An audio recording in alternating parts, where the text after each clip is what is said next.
There we go. So tonight I thought I'd just talk a little bit about, I don't know, it came to me to talk about like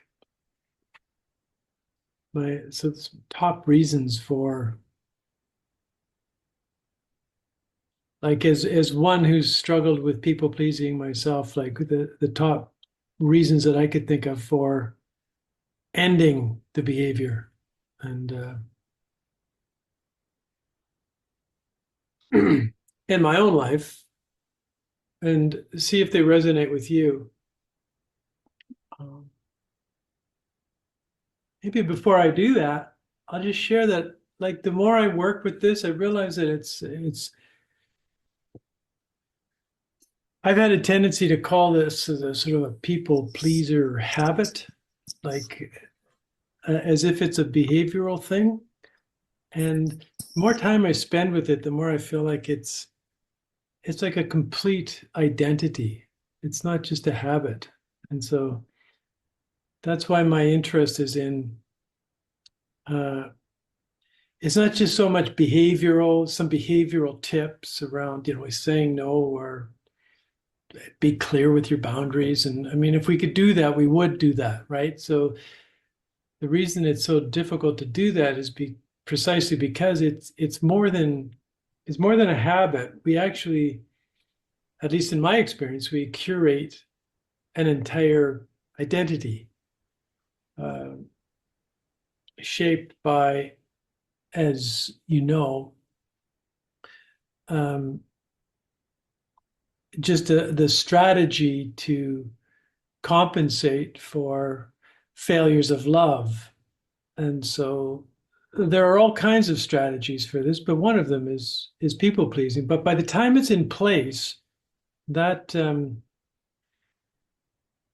by the time we kind of shift into adulthood, that sense of identity is locked in for most of us.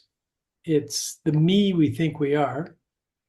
Um, and as you know, I think there's an I, sort of a higher self that I call the heart self, that is the true self.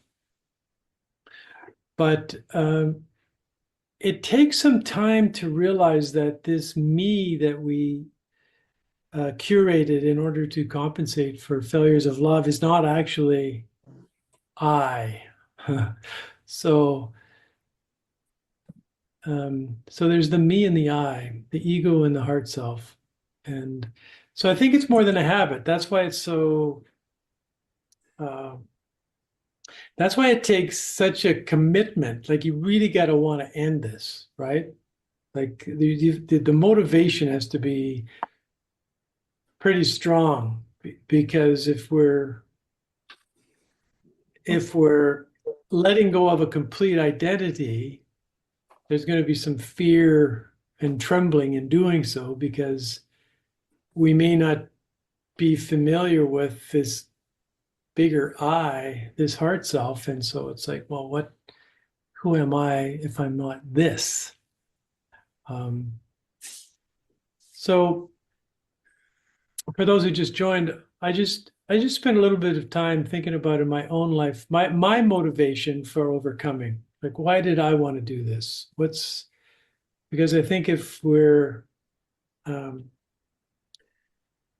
it takes a big commitment to really move through this and allow another self, a heart self, to emerge. You gotta really want it, and so it's important to be in touch with the motivation for doing so. Um, so I just made a few notes, and I'm just going to run through, and maybe afterwards you can add your own list to this or your own sense of what I may have missed. But for me, uh, one of the main reasons for my motivation or why ending this was that strategy of curating sort of a people pleaser it's really self-abandonment. And because and I want to say when I speak about all this, it's not it wasn't my fault, and it's not your fault to the extent that you're contending with people pleasing as well. It's like we were set up for this, and then but now there's opportunity to change it. So I was feeling like this is it.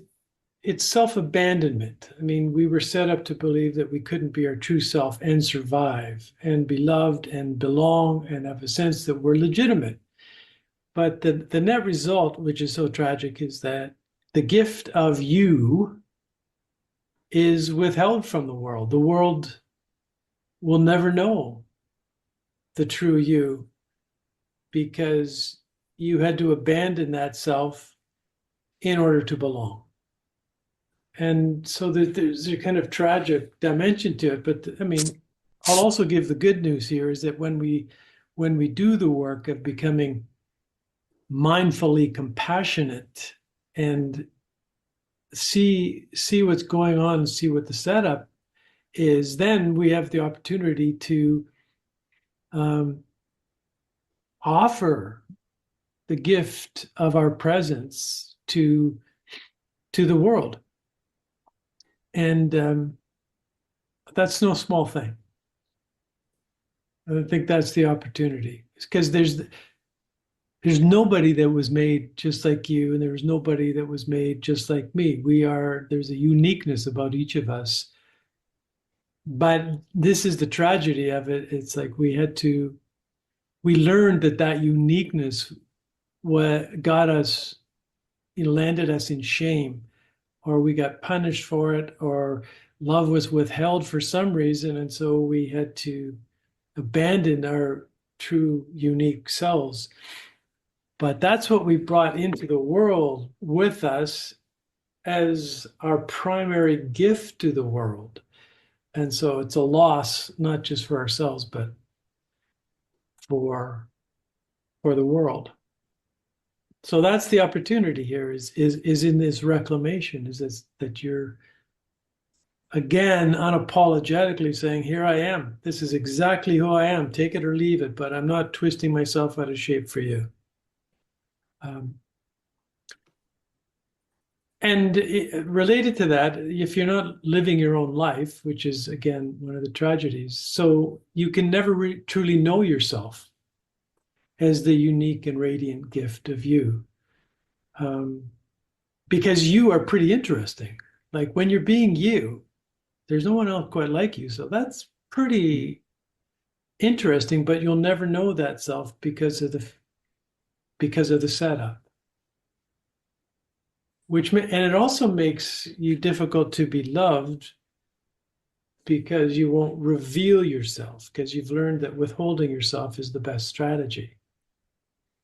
So no one can actually get to know you, and if no one can get to know you, they can't. It's more difficult to fall in love with you. People will fall in love with an image of you. They may even project an image upon you.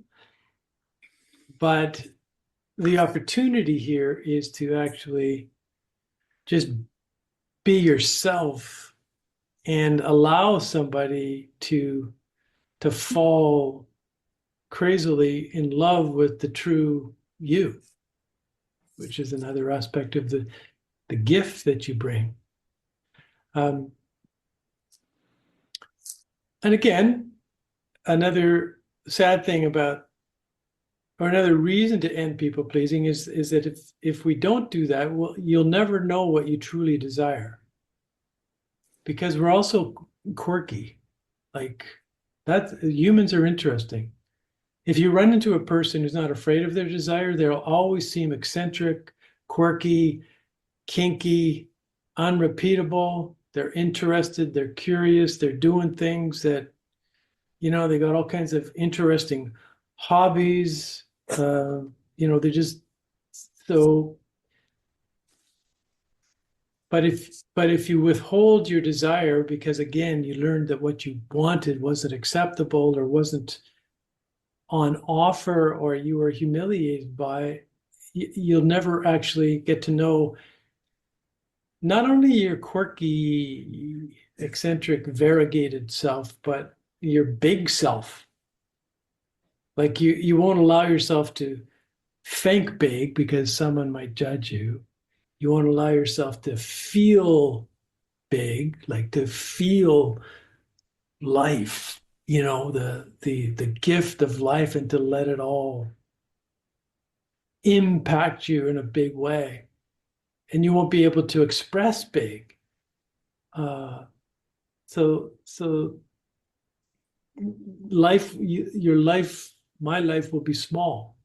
We'll place limits on ourselves for fear of displeasing or being rejected. And so it just gets smaller and smaller and smaller. And that's tragic because each of us is imbued with this soul that is actually a reflection of um, the infinite possibilities, infinite potential.